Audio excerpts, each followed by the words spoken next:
मेरे प्यारे साथियों, मैं आपका आपके YouTube चैनल एग्जाम पथ में पुनः स्वागत करता हूं। हम लोग आज बजट 2022-23 पर चर्चा करेंगे। तो जैसा कि आप सब लोग जानते हो मेरे प्यारे साथियों, यदि बात की जाए तो बजट काफ़ी महत्वपूर्ण सेशन होता है। तो बजट की यदि बात की जाए तो बजट हम लोग मुख्यतः कहते हैं कि बजट कुछ और नहीं होता बल्कि आय और व्यय का लेखा जोखा होता है। क्या होता है? आय और व्यय का लेखा जोखा होता है। क्या होता है बजट? आय और व्यय का लेखा जोखा होता है। क्लियर है ना मेरे प्यारे साथियों? तो हम बजट को क्वेश्चनों के साथ हल करेंगे। क्लियर है ना? क्वेश्चन देखते जाएंगे और बजट के बारे में जितनी भी महत्वपूर्ण घटनाएं हुई हैं या जितनी भी महत्वपूर्ण बातें हैं, क्या बजट में नया आया है, वो हम सब लोग देखेंगे। तो पहला क्वेश्चन आपके सामने है, अमृत काल की अवधि है। ऑप्शन ए 15 वर्ष, ऑप्शन बी 10 वर्ष, ऑप्शन सी 30 वर्ष, ऑप्शन डी 25 वर्ष। तो मेरे प्यारे साथियों, मैं आपको जानकारी दे दूं, इस क्वेश्चन का राइट आंसर है ऑप्शन डी 25 वर्ष। ऑप्शन डी 25 वर्ष। तो मैं आपको बता दूं कि अमृत काल है क्या। यदि अमृत काल की बात की जाए तो 2022 में, क्या 2022 में भारत में आज़ादी की 75वीं वर्षगांठ बनाई गई है। कौन सी बनाई गई है? आज़ादी की 75वीं वर्षगांठ बनाई गई है। तो अगर बात की जाए तो जो 75वीं वर्षगांठ जो बनाई गई है आज़ादी की, तो इसमें क्या किया गया है कि 75 से और 100 तक, कहने का मतलब यह है कि जब आज़ादी की 100वीं वर्षगांठ मनाई जाएगी, आज़ादी की जब 100वीं वर्षगांठ मनाई जाएगी, तो 75 जो आज का समय है 2022 से लेकर और 25 वर्ष इसमें जोड़ दिया जाए 2027 तक, जो ये टाइम पीरियड है, इसको हम लोग अमृत काल महोत्सव कहेंगे या अमृत काल की अवधि कहेंगे। क्लियर है ना मेरे प्यारे साथियों?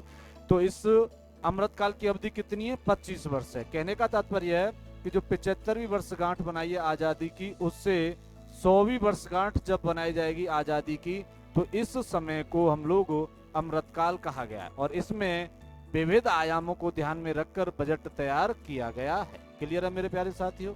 नेक्स्ट क्वेश्चन आपके सामने है, बजट शब्द का उल्लेख किस अनुच्छेद में किया गया है? ऑप्शन ए अनुच्छेद 110, ऑप्शन बी अनुच्छेद 112, ऑप्शन सी अनुच्छेद 280, ऑप्शन डी इनमें से कोई नहीं। तो इस क्वेश्चन का राइट आंसर है ऑप्शन डी इनमें से कोई नहीं। मैं आपको जानकारी दे दूं, बजट शब्द का उल्लेख हमारे संविधान के किसी अनुच्छेद में नहीं किया गया है। जो मैं आपको जानकारी दे दूं, इस बजट की जगह क्या किया गया वो अभी बताता हूं। मैं आपको पहले बता दूं, अनुच्छेद जो 110 है यह बताता है, यह धन विधेयक से संबंधित है। किससे संबंधित है? धन विधेयक से संबंधित है, अनुच्छेद 110। क्लियर है ना मेरे प्यारे साथियों? जो ये अनुच्छेद 112 है, इसमें ही बताया गया है वित्तीय विवरण। कहने का तात्पर्य है कि वार्षिक वित्तीय जो विवरण बताया गया है वो इसी में बताया गया है। और बजट की जगह जो ये शब्द यूज हुआ है वो यही हुआ है, वार्षिक। क्या हुआ है? वार्षिक वित्तीय विवरण। क्लियर है ना मेरे प्यारे साथियों? तो लेकिन बजट जो शब्द है, क्या ये शब्द है जो आपका ये बजट शब्द है, ये अनुच्छेद किसी में नहीं इसका विवरण किया गया है। तो अनुच्छेद जो 110 है वो धन विधेयक से संबंधित है। अनुच्छेद 112 में ही बताया गया वार्षिक वित्तीय विवरण। और जो अनुच्छेद 280 आपका, ये अनुच्छेद 280 में वित्त आयोग के बारे में बताया गया है। क्लियर है ना मेरे प्यारे साथियों? किसके बारे में बताया गया है? वित्त आयोग के बारे में बताया गया है। क्लियर है ना? तो बजट जो शब्द है उसका उल्लेख किसी भी अनुच्छेद में नहीं किया गया, बल्कि बजट की जगह क्या किया गया है? बजट की जगह जो किया गया है वो अनुच्छेद 112 में वार्षिक वित्तीय वितरण के बारे में बताया गया। तो इस क्वेश्चन का राइट आंसर आपका ऑप्शन डी है। क्लियर है ना? नेक्स्ट क्वेश्चन आपके सामने है, बजट 2022-23 में कौन सी प्राथमिकताओं के बारे में बताया गया है? तो मैं आपको जानकारी दे दूं, ऑप्शन ए निवेश को वित्तीय सहायता, ऑप्शन बी उत्पाद संवर्धन एवं निवेश, सनराइज अवसर, ऊर्जा संक्रमण और जलवायु कार्य। जलवायु कार्य। क्लियर है ना? ये मिसप्रिंट हो गई है, जलवायु कार्य। अगर उसकी बात की जाए, ऑप्शन सी पीएम गति शक्ति और ऑप्शन डी यह सभी। तो मैं आपको जानकारी दे दूं, इस क्वेश्चन का राइट आंसर ऑप्शन डी है। कौन सा है? ऑप्शन डी, ये सभी जो प्राथमिकता है 2022-23 के बजट में, वो 4 प्राथमिकताएं कितनी है? 4। तो यहाँ पर आपको 3 दिख रही, एक निवेश को वित्तीय सहायता, दूसरी उत्पाद संवर्धन एवं निवेश, सनराइज अवसर, ऊर्जा संक्रमण और जलवायु कार्य, और एक है आपकी ऑप्शन सी पीएम गति शक्ति। लेकिन जो चौथी बची है वो है समावेशी या समेकित विकास। कौन सी है? समेकित विकास, या इसे हम लोग कहते हैं इंक्लूसिव डेवलपमेंट। तो मैं आपको जानकारी दे दूं, जो समेकित जो विकास होता है वो क्या होता है?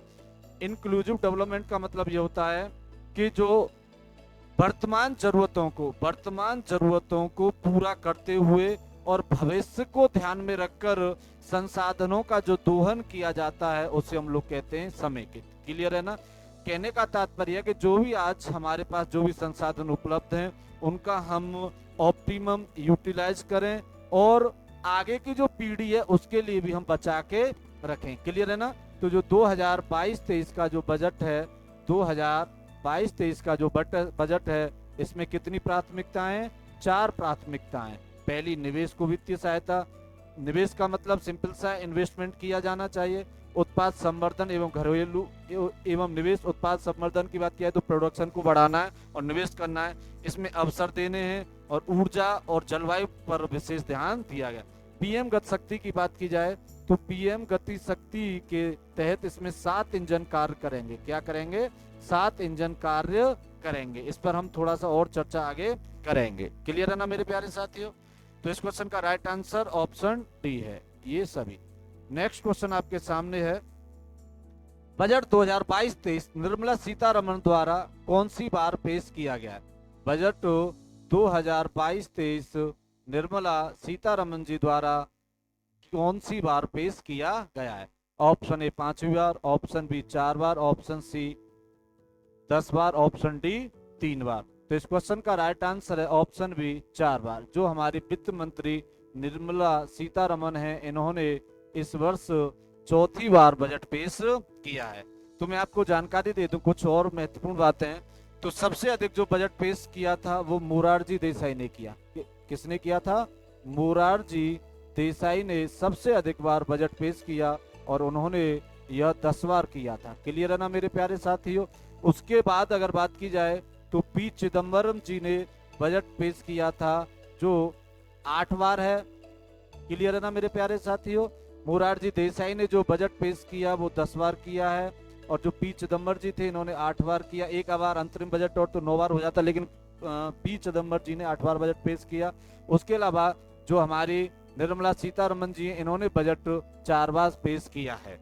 थोड़ी सी जानकारी और दे दूं मैं आपको कि जो बजट सबसे पहले जो पेपरलेस बजट पारित किया गया था तो वो 2021-22 में सबसे जो पहला पेपरलेस जो बजट था वो कौन सा था? 2021-22 का बजट था पेपरलेस बजट। क्लियर है ना मेरे प्यारे साथियों? इस बार जो बजट पेश किया गया है वो दूसरी बार है जब पेपरलेस यूज हुआ है। क्लियर है? या पेश किया गया, कौन सी बार? दूसरी बार पेपरलेस बजट पेश किया गया। जो सबसे पहली बार 2021-22 का जो बजट था वो पहला ऐसा बजट था जो पेपरलेस बजट था। क्लियर है ना? और मैं आपको जानकारी दे दूं, यूपी या उत्तर प्रदेश ही ऐसा पहला राज्य था। कौन सा? उत्तर प्रदेश ही ऐसा पहला राज्य है जिसने पहला ही पेपरलेस बजट पेश किया था। सभी राज्यों में जितने भी हमारे राज्य और केंद्र शासित प्रदेश हैं उसमें उत्तर प्रदेश ही ऐसा पहला राज्य है जिसने पेपरलेस बजट पेश किया था। क्लियर है मेरे प्यारे साथियों? नेक्स्ट क्वेश्चन आपके सामने है, किस बजट में सबसे कम भाषण दिया गया? ऑप्शन ए 2019-20 के बजट में, ऑप्शन बी 2020-21 के बजट में, ऑप्शन सी 2022-23 के बजट में, और ऑप्शन डी इनमें से कोई नहीं। तो इस क्वेश्चन का राइट आंसर है ऑप्शन सी 2022-23 के बजट में। तो इस वर्ष जो बजट भाषण दिया था निर्मला सीतारमण जी द्वारा यह 90 मिनट का था। कितना? 90 मिनट, 1 घंटे और 30 मिनट का था। कितना था? 1 घंटे और 30 मिनट का था। उसके अलावा मैं आपको एक जानकारी और दे दूं, ये जो 2020-21 का जो बजट पेश किया गया था यह सबसे अधिक समय वाला बजट था। सबसे अधिक समय वाला जो बजट था वो कौन सा था? 2020-21 वाला। क्लियर है ना मेरे प्यारे साथियों? सबसे अधिक समय वाला जो बजट था वो आपका वो कौन सा था? 2020-21 का। इसमें जो समय था वो था आपका 2 घंटे 42 मिनट। कितना था? 2 घंटे 42 मिनट। क्लियर है ना मेरे प्यारे साथियों? अमूमन बजट 2 घंटे का होता है, लेकिन 2020-21 में जो बजट भाषण दिया गया था वो 2 घंटे 42 मिनट का था, जो बजट के इतिहास में सबसे लंबा भाषण था। और बजट के इतिहास में जो सबसे छोटा भाषण दिया गया वो 2022-23 का था, जो 90 मिनट का था। क्लियर है ना मेरे प्यारे साथियों? 90 मिनट या 1 घंटे 30 मिनट का था।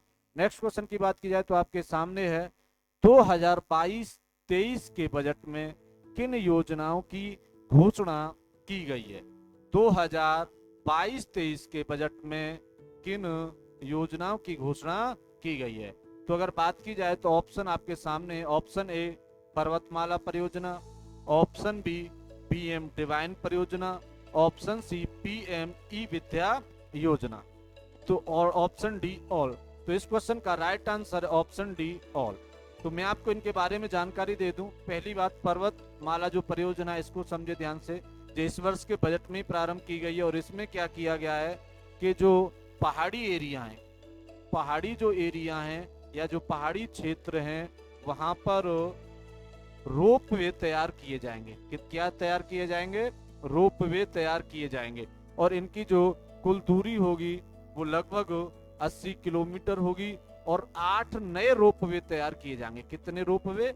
8 नए रोपवे तैयार किए जाएंगे। क्लियर है ना मेरे प्यारे साथियों? पर्वतमाला परियोजना क्या है कि पर्वतमाला परियोजना के तहत पहाड़ी क्षेत्र में रोपवे की व्यवस्था की जाएगी।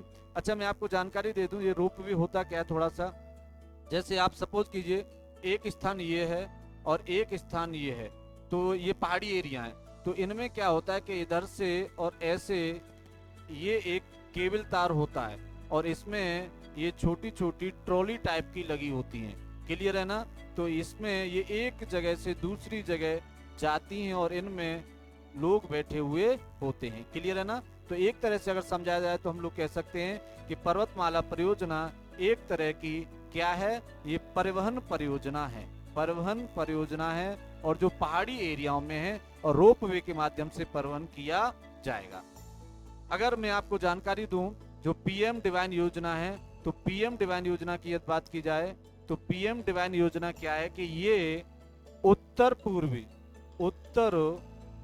पूर्वी राज्यों से संबंधित है। किससे संबंधित है?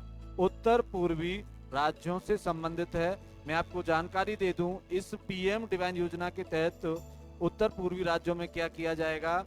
जैसे आप सपोज कीजिए कि जैसे मणिपुर राज्य है, क्या है?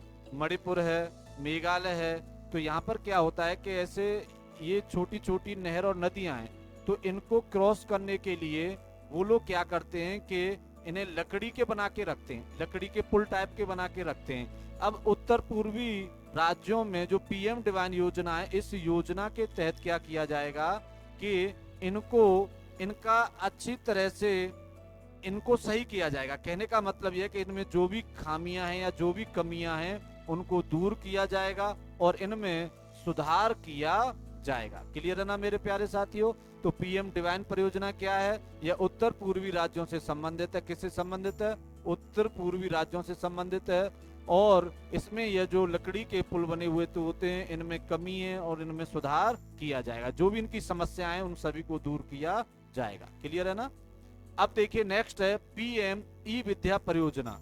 पीएम ई विद्या परियोजना की यदि बात की जाए तो मैं आपको इसके बारे में भी जानकारी दे दूं कि जो पीएम ई विद्या परियोजना, इसके तहत किया जाएगा जो विश्व की 100 जो टॉप मोस्ट यूनिवर्सिटी हैं, टॉप मोस्ट जो यूनिवर्सिटी हैं, इनके कोर्स सम्मिलित किए गए। किया गया है कि जो पीएम ई विद्या योजना है इसमें क्या किया गया है कि विश्व की 100 यूनिवर्सिटियों का कोर्स शामिल किया गया है। और इस योजना के तहत भारत में एक कक्षा के लिए, एक कक्षा या क्लास के लिए एक चैनल चलाया जा रहा था। एक कक्षा के लिए एक चैनल चलाया जा रहा था। इसमें इंपॉर्टेंट बात क्या है कि कि पहले 12 चैनल थे, अब इनकी संख्या इस बजट में 12 से बढ़ाकर 2 से कर दी गई है। क्लियर है ना मेरे प्यारे साथियों? क्या किया गया है कि जो पीएम ई विद्या योजना है, क्या जो पीएम ई विद्या योजना है, इसके तहत जो विश्व की 100 यूनिवर्सिटी हैं, इनका कोर्स शामिल किया गया है। और भारत में पीएम ई विद्या योजना के तहत ही एक कक्षा एक चैनल कार्यक्रम चलाया जा रहा था। इसमें अभी तक 12 चैनल थे, अब इनकी संख्या 2022-23 के बजट में 12 से बढ़ाकर 2 से कर दी है। उसके अलावा मैं आपको जानकारी दे दूं, इस योजना के तहत ही जो डिजिटल यूनिवर्सिटी हैं, क्या डिजिटल विश्वविद्यालय हैं, उनकी भी स्थापना की जा रही है। क्या जो डिजिटल विश्वविद्यालय हैं, उनकी भी स्थापना की जा रही है। और मैं आपको जानकारी दे दूं, जो भारत में सबसे पहला डिजिटल विश्वविद्यालय की स्थापना की जा रही है, वो केरल राज्य में की जा रही है। क्लियर है ना मेरे प्यारे साथियों? नेक्स्ट क्वेश्चन आपके सामने है, अगले 3 वर्षों में कितनी वंदे भारत एक्सप्रेस चलाने की घोषणा की गई है? Option A 200, option B 300, option C 400, option D 500। तो मेरे प्यारे साथियों, ऑप्शन सी इस क्वेश्चन का राइट आंसर है। थोड़ी सी मैं आपको जानकारी दे दूं वंदे भारत एक्सप्रेसवे के बारे में। इस ट्रेन, इसका दूसरा नाम भी ट्रेन 18 है। क्या है? पहले इस ट्रेन को या वंदे भारत एक्सप्रेस को ट्रेन 18 के नाम से जाना जाता था, और इसकी शुरुआत 2019 में जो सबसे पहले वंदे भारत एक्सप्रेस या ट्रेन 18 चलाई गई थी, वो वाराणसी से और दिल्ली के मध्य चलाई गई थी। क्लियर है ना मेरे प्यारे साथियों? किसके मध्य चलाई गई थी? वाराणसी से और दिल्ली के मध्य चलाई गई थी। लेकिन 2022-23 के बजट में इनकी संख्या बढ़ाकर 400 करने की बात कही गई है। क्लियर है ना मेरे प्यारे साथियों? 2022-23 के बजट में घोषणा की गई है कि भारत अगले 3 वर्षों में नई 400 वंदे भारत एक्सप्रेस चलाएगा। क्लियर है ना मेरे प्यारे साथियों? नेक्स्ट क्वेश्चन आपके सामने है, बजट 2022-23 में सर्वाधिक प्राप्ति का स्रोत क्या है? क्लियर है ना? सर्वाधिक प्राप्ति या आय का स्रोत क्या है? तो मैं आपको जानकारी दे दूं, इसको ऑप्शन ए उधार और देयता, option B GST, option C निगम कर और ऑप्शन डी आयकर। तो इस क्वेश्चन का राइट आंसर है ऑप्शन ए उधार और देयता। लेकिन ये हमें सभी समझना इम्पोर्टेंट क्या है, जैसे देखिए मैं बता दूं कि ऐसे समझो कि भारत में जो कुल आय होती है वो हमने 1 रुपया मान लिया। कितना मान लिया? जो भारत में कुल आय होती है वो 1 रुपया है। तो 1 रुपये में से कुछ पैसे किसी से आते हैं, कुछ पैसे किसी से आते हैं और कुछ पैसे किसी से आते हैं। तो मैं आपको बताता हूं, देखिए जो उधार और देयता है, उधार और देयता है, तो इससे जो सबसे अधिक आय प्राप्त होती है तो ये 35 पैसे है। कितनी होती है? 35 पैसा। उसके अलावा यदि बात की जाए तो फिर दूसरे नंबर पर आता है आपका 16 पैसा, वो जीएसटी के माध्यम से आता है। किसके माध्यम से आता है? जीएसटी के माध्यम से आता है, गुड्स एंड सर्विस टैक्स। ये 2017 में प्रारंभ हुआ था।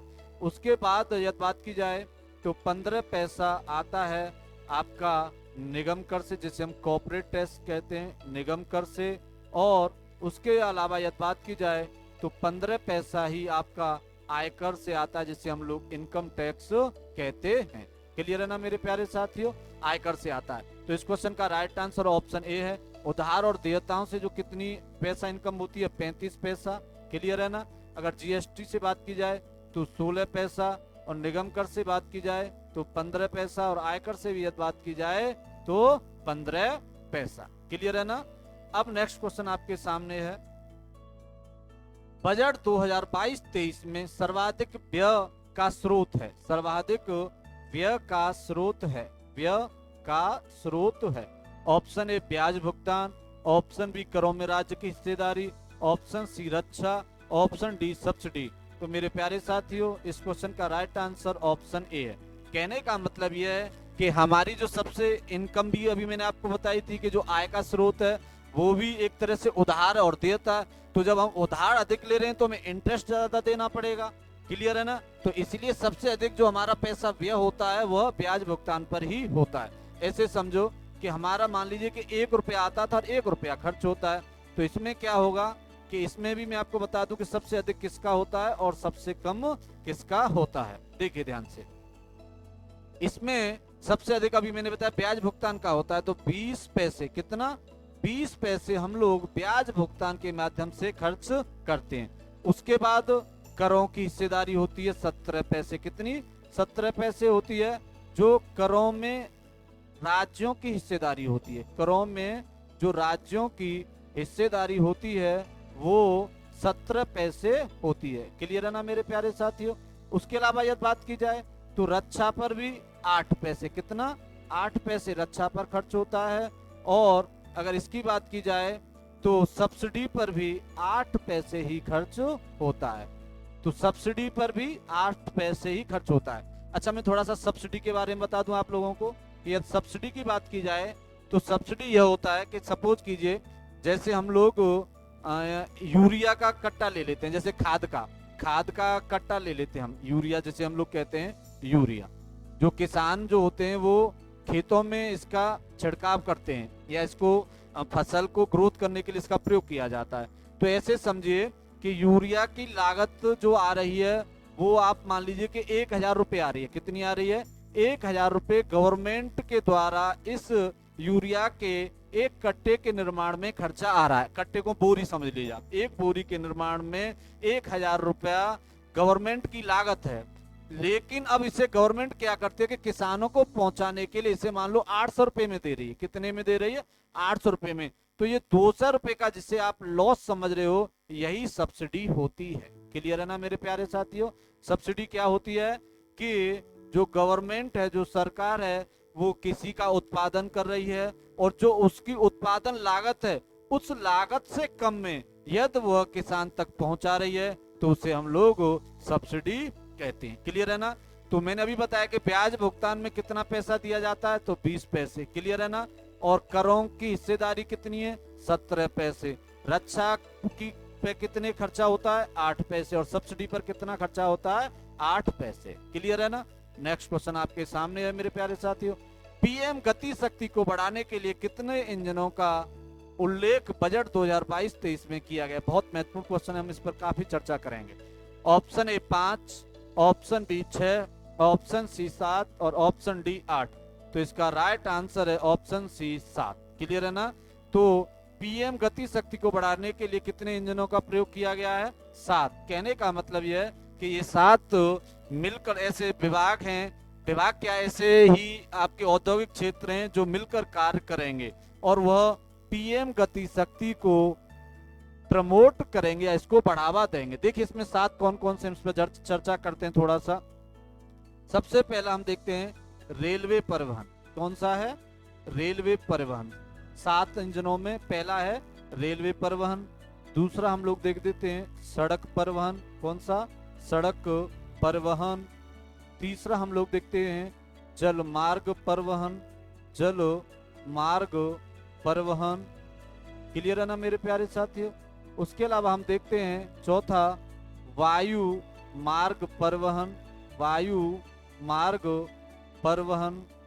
उसके अलावा हम लोग देखते हैं 5वें की यदि बात की जाए आपका, तो आपका है माल परिवहन, माल परिवहन।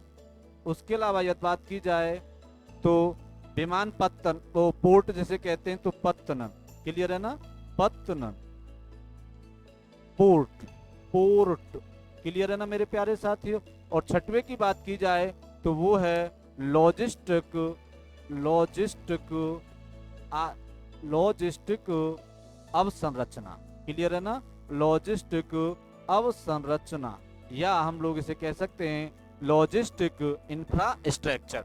तो देखिए मेरे प्यारे साथियों कि जो पीएम गति शक्ति है इसमें 7 इंजनों की बात की गई कि इसको बढ़ावा देने के लिए कितने इंजनों की बात की गई है, 7 इंजनों की बात की गई है। इसमें पहला है रेलवे परिवहन, दूसरा है सड़क परिवहन, तीसरा है जलमार्ग परिवहन, चौथा है वायु मार्ग परिवहन, 5वां है माल परिवहन और 6वां है पत्तनन या पोर्ट और 7वां है लॉजिस्टिक अवसंरचना। इसमें हम देखते हैं, तो देखिए अभी हमने थोड़ी देर पहले पढ़ा था कि रेलवे परिवहन के तहत ही तो 400 जो आपकी ट्रेन 18 या आपकी वंदे भारत एक्सप्रेस चलाने का प्रस्ताव था। क्लियर है ना, वंदे भारत एक्सप्रेस चलाने का प्रस्ताव था। सड़क और हाँ, रेलवे की एक इंपोर्टेंट बात और इसी बजट में कि एक रक्षा प्रणाली है कवच। क्या है? कवच। इसको ध्यान से समझिए क्या है ये कवच। ऐसे समझिए आप लोग, इधर समझाता हूं कि ये जो कवच है, ये मान लीजिए कि ये ट्रेन की पटरी है। क्या है? ये ट्रेन की पटरी है। क्लियर है ना मेरे प्यारे साथियों, ये ट्रेन की पटरी है। इस पर क्या है कि इस साइड से एक ट्रेन आ रही है, इस साइड से एक ट्रेन आ रही है, और एक ट्रेन इस साइड से आ रही है। क्लियर है ना, और एक ही ट्रेन है, मतलब एक ही पटरी है, ट्रेन की एक ही पटरी है। ये इधर से आ रही है, ये इधर से आ रही है। तो इस कवच के माध्यम से क्या होगा कि जैसे ये नजदीक आएंगी तो इनको मालूम पड़ जाएगा ऑटोमेटिक, हाँ स्वतः इनको मालूम पड़ जाएगा, और एक्सीडेंट होने से पहले ही यह रुक जाएंगी। क्लियर है ना, क्या होगा, ये बीच में ही स्टॉपेज कर लेंगी या रुक जाएंगी। इस तकनीक को कहते हैं कवच। क्लियर है ना। सड़क परिवहन की बात की जाए तो सड़क परिवहन में इंपोर्टेंट बात यह है कि 2022-23 के बजट में 25,000 किलोमीटर, कितना, 2022-23 के बजट में घोषणा की गई है कि 25,000 किलोमीटर नई राजमार्गों का निर्माण होगा। क्या होगा?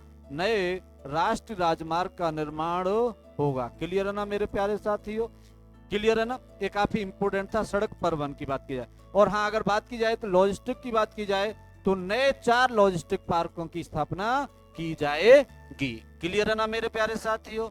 नेक्स्ट क्वेश्चन आपके सामने है, पीएम 2022-23, ये थोड़ा सा गलत है, ये पीएम नहीं है। 2022-23 में राजकोषीय घाटा जीडीपी का कितना रहने का अनुमान है? क्या है? राजकोषीय घाटा। हम पहले राजकोषीय घाटे के बारे में जानकारी देते हैं। राजकोषीय घाटा की बात की जाए तो राजकोषीय घाटा क्या होता है कि आय और व्यय का अंतर। क्या? आय और व्यय का जो अंतर होता है उसे हम लोग क्या कहते हैं? राजकोषीय घाटा या फिजिकल डेफिसिट कहते हैं। कहने का मतलब यह है कि आय कम होती है। क्या होती है? आय कम होती है और व्यय अधिक होता है। व्यय अधिक होता है, ऐसी स्थिति में राजकोषीय घाटा उत्पन्न होता है। या हम आम भाषा में ये कह सकते हैं कि आय कम हो और व्यय अधिक हो तो उस स्थिति को हम लोग राजकोषीय घाटा कहते हैं। आइए हम ऑप्शन देखते हैं। Option A 6.4%, 6.4%, option B 6.9%, option C 7.5% और ऑप्शन डी 3.7%। इस क्वेश्चन का राइट आंसर ऑप्शन ए है 6.4%। 2022-23 के बजट में जो राजकोषीय घाटा रहने का अनुमान है वो 6.4 है, और जो 6.9 है ये 2021 और 22 का राजकोषीय घाटा था। क्लियर है ना मेरे प्यारे साथियों, दोनों आंकड़े इंपोर्टेंट और दोनों ही आपको याद रखने हैं। क्लियर है ना। राजकोषीय घाटा क्या होता है? आय और व्यय का अंतर राजकोषीय घाटा कहलाता है। क्लियर है ना मेरे प्यारे साथियों। नेक्स्ट क्वेश्चन आपके सामने है, 2022-23 के बजट में जीडीपी में ग्रोथ दर या वृद्धि दर कितना रहने का अनुमान है? तो वृद्धि दर जो रहने का अनुमान है वो देखते हैं हम लोग। ऑप्शन ए 9.2, ऑप्शन बी ये 9.2% है, ऑप्शन ए जो है 9.2%, ऑप्शन बी 8.7%, ऑप्शन सी 7.7% और ऑप्शन डी 8.4%। तो इस क्वेश्चन का राइट आंसर है ऑप्शन ए। ये जो फिक्स आंकड़ा है वो है 9.27%। 2022-23 के बजट में जीडीपी का जो वृद्धि दर रहने का अनुमान है वो कितना है? 9.27। थोड़ा सा जीडीपी के बारे में आपको जानकारी दे दूं, इसका फुल फॉर्म होता है ग्रॉस डोमेस्टिक प्रोडक्ट। क्या होता है? ग्रॉस डोमेस्टिक प्रोडक्ट, या हिंदी में इसको हम लोग कह सकते हैं सकल घरेलू उत्पाद। क्या कह सकते हैं? सकल घरेलू उत्पाद। मेरे प्यारे साथियों, इसका मतलब ये होता है, ऐसे समझिए कि ये जो मैं बना रहा हूं आपको, ये हमारा भारत देश है। क्या है? ये भारत देश है। तो इसके अंदर समस्त अंतिम वस्तुओं व सेवाओं, अंतिम वस्तुओं व सेवाओं, क्या? अंतिम वस्तुओं व सेवाओं के कुल योग को, कुल योग के ना, उस इसका जो समस्त और अंतिम वस्तुओं व सेवाओं का जो कुल वैल्यू, मूल्य जो होता है, कुल मूल्य को हम लोग जीडीपी या सकल घरेलू उत्पाद कहते हैं। कहने का मतलब यह है कि वस्तु और सेवा तो गिन नहीं सकते हम लोग कि एक वस्तु, दो वस्तु या एक सेवा, दो सेवा, तो ये गिनना आसान तो है नहीं। इसलिए इनका क्या किया जाता है कि मूल्य निकाला जाता है। क्या निकाला जाता है कि इस वस्तु का मूल्य ये है, इसी के आधार पर सकल घरेलू, घरेलू का मतलब होता है बाउंड्री, क्लियर है ना, डोमेस्टिक, तो इस सीमा के अंदर या इस बाउंड्री के अंदर समस्त वस्तुओं का व सेवाओं का जो अंतिम मूल्य होता है, वस्तुओं का जो अंतिम मूल्य होता है, उसे हम लोग क्या कहते हैं? जीडीपी कहते हैं। और ये 2022-23 के बजट में 9.2% रहने का अनुमान है। क्लियर है मेरे प्यारे साथियों?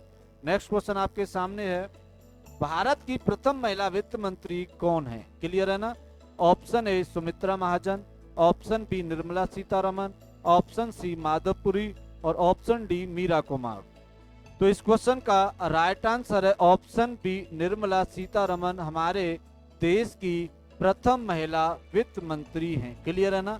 हाँ, इसमें एक क्वेश्चन और बन सकता है कि पहली बार बजट किस महिला वित्त मंत्री ने पेश किया था? तो वो इंदिरा गांधी थी। इसमें थोड़ा सा समझ लेना, इंदिरा गांधी थी। इंदिरा गांधी जी जो उस समय प्रधानमंत्री थी, क्या थी? प्रधानमंत्री थी। और इन्हीं पर जो वित्त मंत्रालय के रूप में अतिरिक्त प्रभार था, इसलिए इन्होंने बजट पेश किया था। लेकिन भारत की पूर्णतः या स्वतंत्र पहली महिला जो वित्त मंत्री वो कौन है? निर्मला सीतारमन है। इसमें कुछ और ऑप्शन है, उनके बारे हम देखते हैं। जैसे माधवपुरी की बात की जाए तो ये सेबी की, किसकी? SEBI, security exchange board of India की पहली महिला प्रेसिडेंट या अध्यक्ष बनाई गई है। पहली महिला अध्यक्ष बनाई गई हैं। क्लियर है ना मेरे प्यारे साथियों? SEBI, security exchange board of India. Clear है मेरे प्यारे साथियों? इसकी यदि स्थापना की बात की जाए तो 1988 में की गई थी। और यह अगर 1992 के अधिनियम के तहत इसे वैधानिक दर्जा दिया गया था। क्लियर है ना मेरे प्यारे साथियों?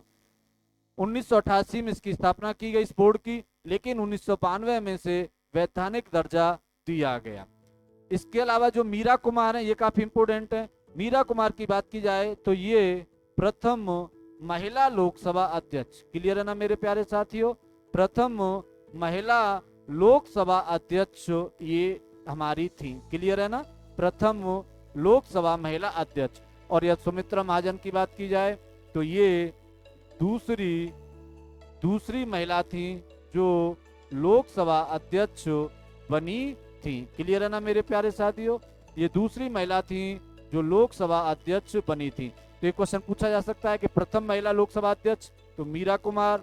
माधवपुरी की बात की जाए तो security exchange board of India, इसकी जो पहली महिला अध्यक्ष बनी है वो माधवपुरी बनी है। क्लियर है मेरे प्यारे साथियों? लेकिन इस क्वेश्चन का राइट आंसर ऑप्शन बी था निर्मला सीतारमन। क्लियर है ना? निर्मला सीतारमन भारत की प्रथम महिला वित्त मंत्री हैं। क्लियर है ना? इसके अलावा प्रथम अगर लोकसभा अध्यक्ष देखा जाए, जब 1951-52 में प्रथम लोकसभा का गठन हुआ था, तो जो प्रथम लोकसभा अध्यक्ष थे वो आपके थे जीवी मावलंकर। कौन से थे? जीवी मावलंकर या गणेश वासुदेव मावलंकर। क्लियर है ना मेरे प्यारे साथियों? कौन थे? जीवी मावलंकर या गणेश वासुदेव मावलंकर। क्लियर है ना मेरे प्यारे साथियों? कौन थे? जीवी मावलंकर या गणेश वासुदेव मावलंकर। तो आज का यह अंतिम क्वेश्चन था। मैं समझ पा रहा हूं कि मैंने जितने भी महत्वपूर्ण क्वेश्चन थे बजट से संबंधित उनको पूरी तरह समझाने का प्रयास किया है और इसमें रखा भी गया है। और मैं उम्मीद करता हूं कि आप जो भी एग्जाम दोगे तो यह बजट से संबंधित क्वेश्चन आपको कहीं न कहीं कोई मिलेगा और आप आसानी से इसको सॉल्व कर आएंगे। तो मेरे प्यारे साथियों, यदि आपको मेरा यह सेशन पसंद आया हो तो आप इसे लाइक करें, कमेंट करें और शेयर करें और अपना प्यार ऐसे ही बना के रखें। जय हिंद साथियों।